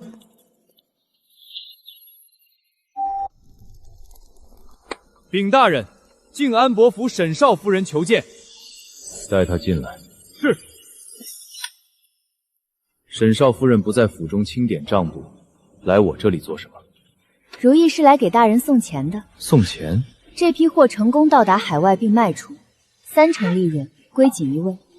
陆大人只需要拨500精锐，随船保护。让锦衣卫去当商队护卫。沈少夫人好大的手笔。这不是护卫商队，而是保护皇家招牌下的资产，不容侵犯。沈少夫人的计划很有野心，做事也考虑得非常详细。这笔买卖涉及府里300多口人的生活，如意必须亲自确认每一个护航的细节，不能出现任何错误。只有将利益捆绑，才是最稳固的护身符。成交。明天沈少夫人的船队出发时，500名锦衣卫都会准时出现在甲板上。如意多谢陆大人提供的帮助。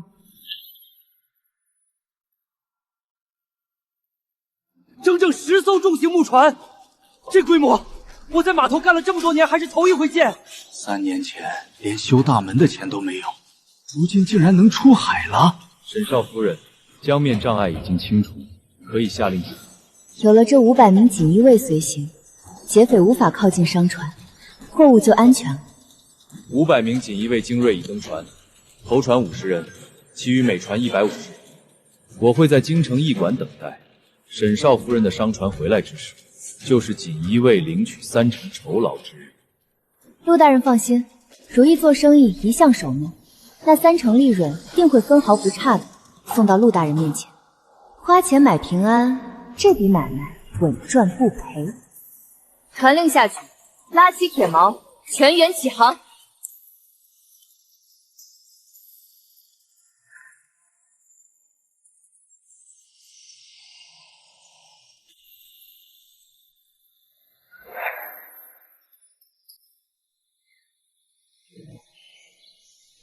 10艘商船已驶入远海，我在京城的产业利润并未减少，反而持续增长。乐圣老师，这是下个月学费，请老师清点。今日起，月院学费涨至1000两黄金，只要掌握指法，这钱便花得正确。以前我因为世子爷害怕，现在我只担心弟子伯贤速度不够快。刘主事，这件牡丹裙我出双倍价钱，现在就要带走。夫人，这批货定金已收齐，新款下月初1售卖，请到时再来。京城贵夫人的渴望，证明我的设计在大周很有价值。国内订单增加2成，加印500套，海外货物明天就装箱。刘主事，印刷机转了3天，这批书真的能卖掉吗？不必担心，少夫人已经把路铺好了。我写的文字现在是神常稳定的收入。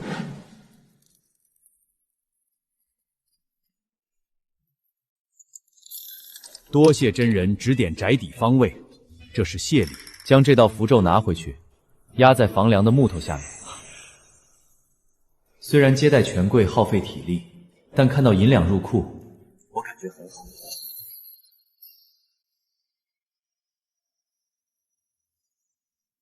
只要核算完收支，就能掌握整个伯府的资产情况。现在伯府几百口人全靠你管理，你不要过度疲劳。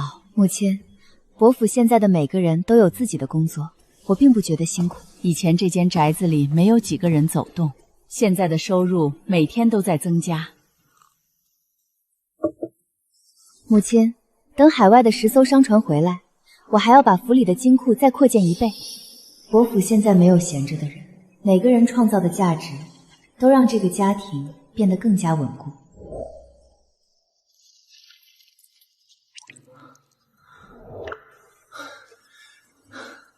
如意，我发现通过劳动获取财物的快乐，比以前喝酒聚会的日子要更有安全感。有了这些资产，伯府在大周的地位才能保持稳定。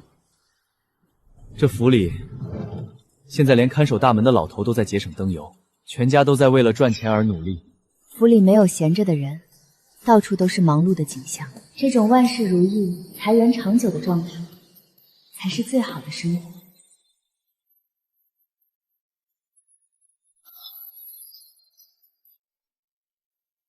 东南方就是通往番邦的海路，3年的家底全在那10艘出海的船上，至今音讯全无。你的玉佩太吵了，与其在这里盯着空荡荡的天空，不如坐下来帮我核对一下这季度的丝绸入户量。核转这些数字解决不了问题。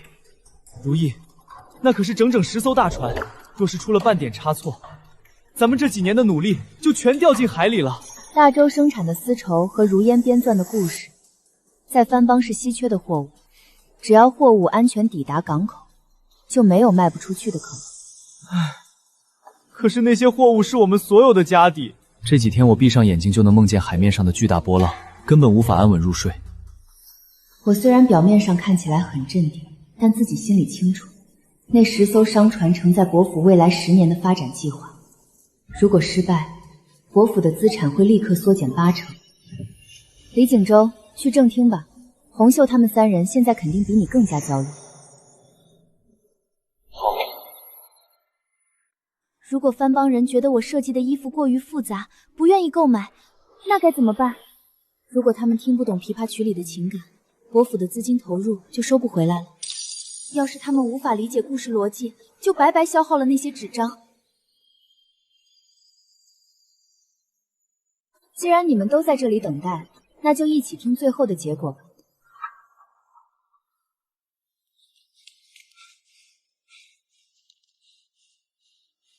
少夫人，海外大捷，货物在番邦港口卸载，就全部抢购一空了。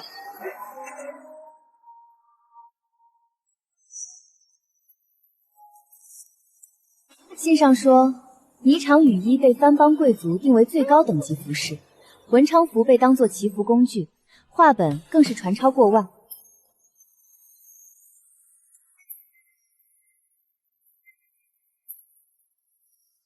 少夫人，这批货物的纯利润在扣除相应酬劳后，是当初投入成本的10倍。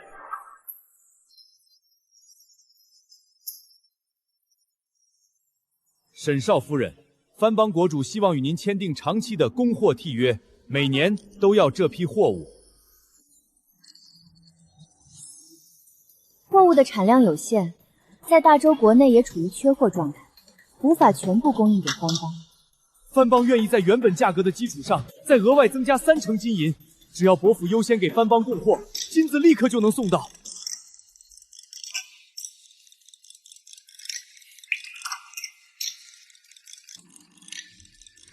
既然使者展示了足够的财务诚意，那这笔买卖可以继续商谈细节。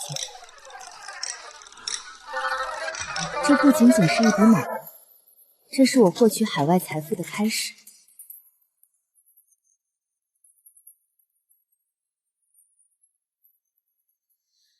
我的第1步计划已经达成了。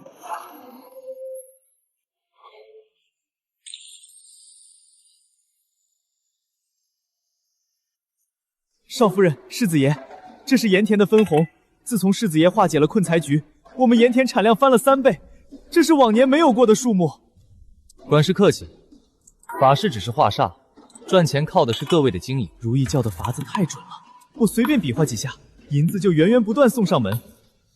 周老板承诺的半成严谨契书带来了吗？早准备好了，能与伯府合作，是我们周老板的福分。如意，不过几万两分红，比起海外贸易，为何如此慎重？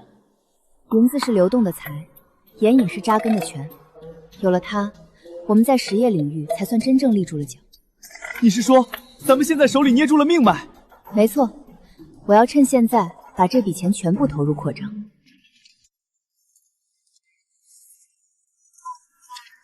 红袖，乐苑要在江南各府开设分园，天音阁的曲子要传遍每一处茶坊。红袖领命。柳如烟，在内陆各大省城开设锦绣庄旗舰店，要让天下女子都穿咱们的衣裳。少夫人放心，柳如烟一定办好。绿野，书房继续扩建，除了仙魔故事，还要编纂海外见闻。绿野明白。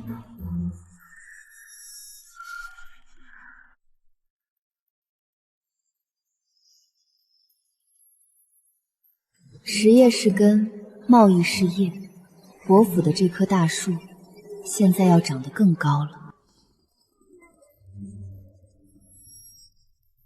以京城为中心，向全国，向海外，这天下生意，咱们都要占一份。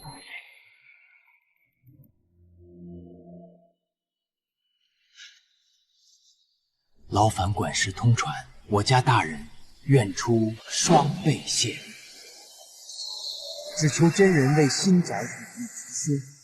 诸位请回，伯府每月仅见3人，名额为满。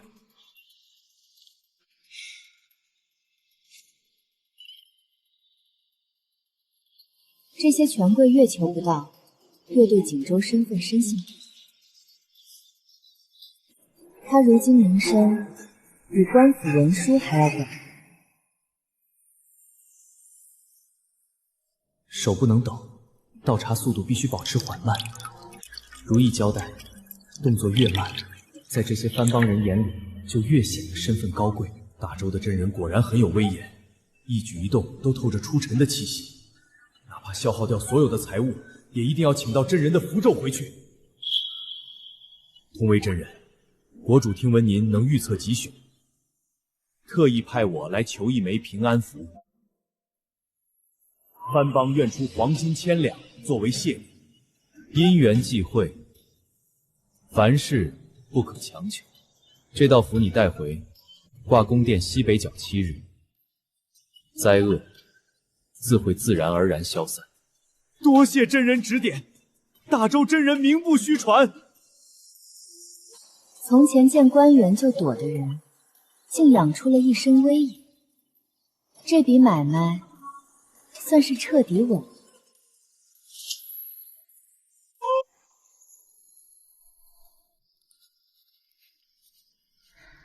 今日入库的黄金数量已经超过了1000两，离锦州现在的名声确实能换回大量的财物。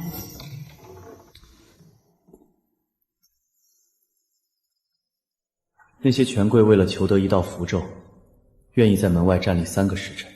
如意教的方法非常有效。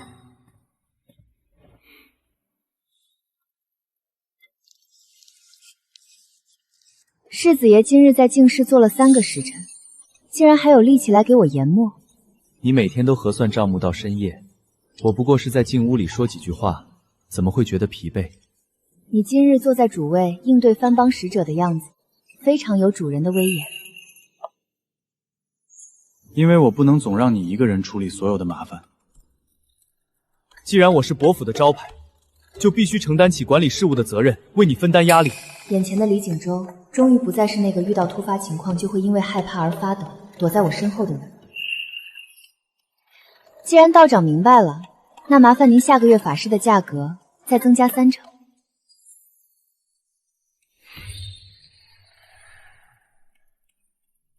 贫道遵旨。这衣服的颜色以前从未见过，穿上它参加宫宴，所有人都会看向我。这件流光裙是本月唯一的成品，我今日必须买到。柳如烟主事，这批新料子放裁缝间还是入库？搁甲字号架上，动作轻点，这东西贵着呢。主事快瞧，那边为抢裙子都要打起来了。这是我先碰到的，你快松手，不要弄坏衣服。先付钱的人先得，我才把门口站了1个时辰，这衣服就归我。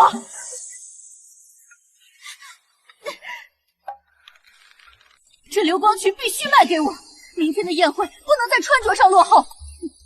赵家绣坊也有相似款式，价格只要50两，但我看那里的针脚不够细。赵家模仿的是形状，但学不到霓裳羽衣特有的双面暗绣针法。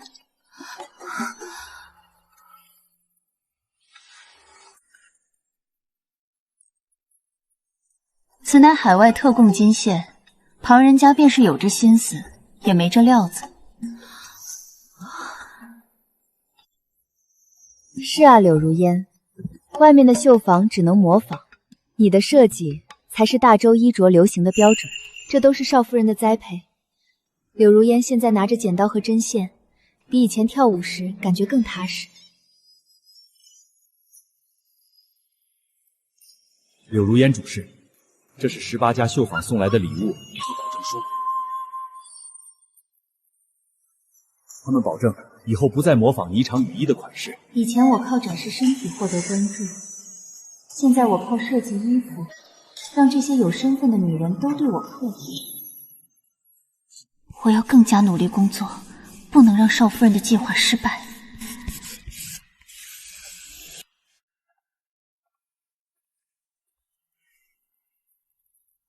柳如烟，这些设计不仅要在京城卖，我打算把这些衣服送到更远的西域和番邦去。我会设计出适合他们穿着的款式，让霓裳羽衣的名字传到更远的地方。从今往后，你不再是依附人的舞姬，而是执掌大周潮流的首领。我很喜欢现在的自己，不需要依靠外貌去争夺宠爱。柳如烟依靠的是自己的能力，从依靠他人到独立管理一个产业，这种转变让我感觉到行动自由，底气充足。你继续画吧，我负责把这些衣服变成存放在库房里的金条和银档。谢谢您，少夫人，没有您，就没有现在的柳如烟。加油，柳如烟。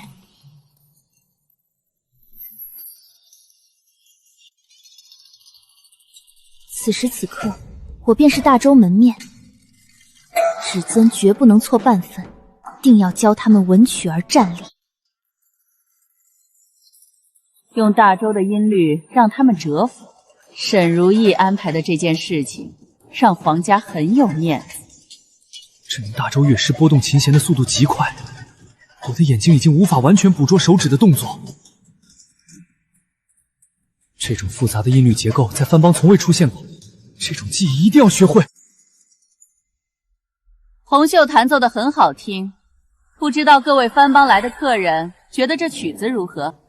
太后娘娘，这种弹奏方法我们在西域从未听闻，这简直就是乐中的圣人。赏，赐黄金100两，锦缎50匹。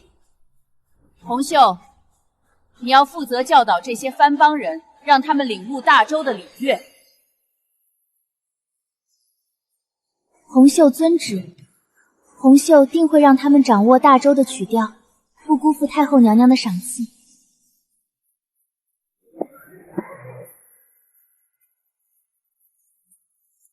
请略圣收下我们，我们愿意拿出所有的家产交给伯府作为学费。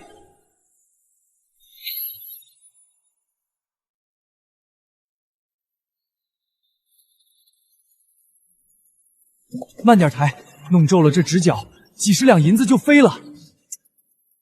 听说这批乐谱运到海外港口，番邦商人都是拿着金币抢购的。绿主事的字画当真是非常贵重。红袖，太后已经封你为乐圣，现在大周的乐谱在域外已经卖到了50两银子一卷。少夫人，红袖以前从未想过，红袖的双手不仅能拨动琴弦，还能让这么多番邦人对大周产生敬畏，因为你掌握了别人没有的专业技艺。现在番邦各国都在邀请你的弟子去教课，预付的学费已经排到了明年。红袖记得少夫人说过，依靠自己的双手赚取财物，才是最体面的生存方式。你现在不仅证明了自己的价值，还让大周的音乐变成了换取大量财富的工具。少夫人不仅给了我名声，更让我学会了如何像少夫人一样，在这个世界上独立生存。从前红袖以为女子只能依附男子存活，如今红袖明白了，通过劳动获取财富才是最体面的道理。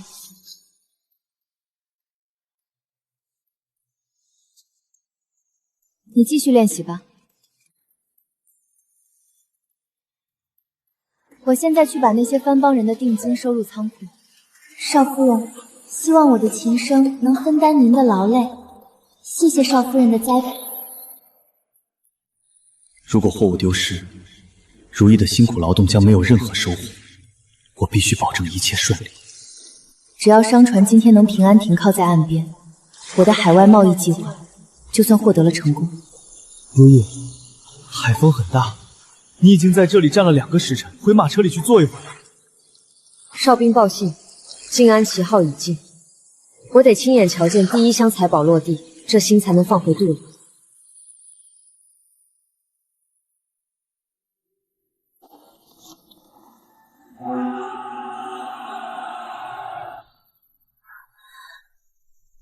回来了。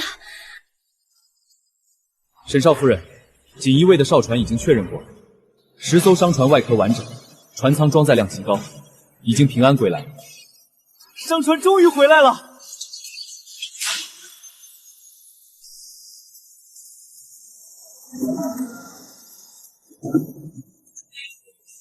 大家用全力抬住，这箱子非常沉重，千万不能脱手。少夫人恕罪，箱子的重量超出了预料，我一时没有站稳。你没有受伤就行，这只是第一箱货物。搬运剩下的箱子时，动作必须稳当。天哪，那箱子里全是金子和珠宝，这一船货物的价值可以换取大量的田产和商铺。少夫人，除了香料和象牙，还有整整3000斤翡翠原石。陆大人，按照之前的约定，利润的30%会在今晚送到锦衣卫驿馆。多谢沈少夫人，我会在驿馆等待您送达那30%利润。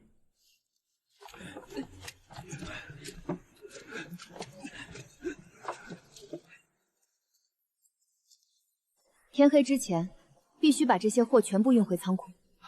是。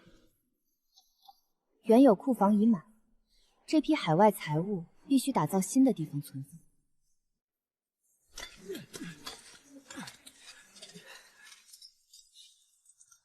大家加快动作！沈少夫人给出的工钱很高，必须在天亮前把这3座银库的地基打好。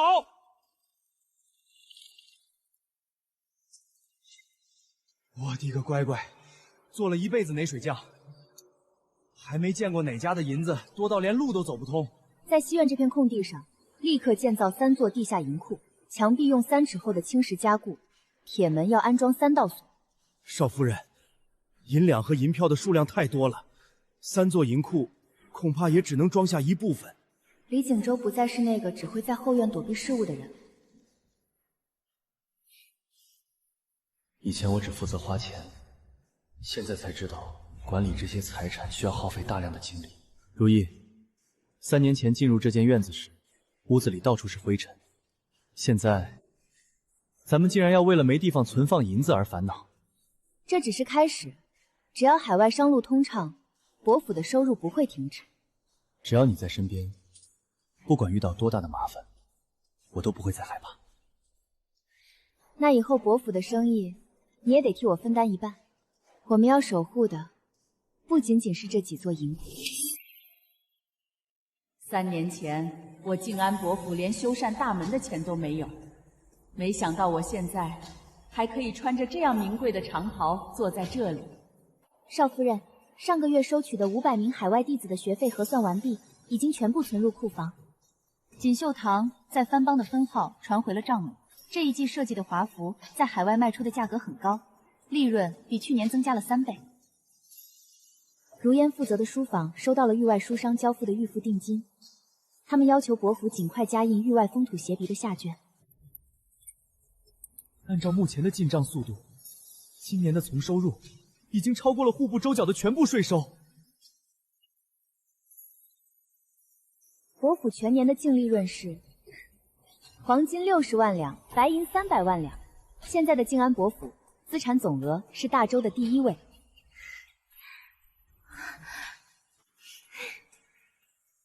如意，是你救了伯府，是你让全家人都过上了富裕且体面的生活。我获得了巨额财富，也让红袖、柳如烟、陆琪拥有了管理产业的权利和尊严。如意，以后没有任何人敢轻视伯府。你创造了庞大的资产，这只是目前的结果。未来我会把商船开往更多的国家，让所有地方都有伯府的货物。无人是闲人，处处是鸿鹄。我就是要让这靖安伯府世世代代都万事如意。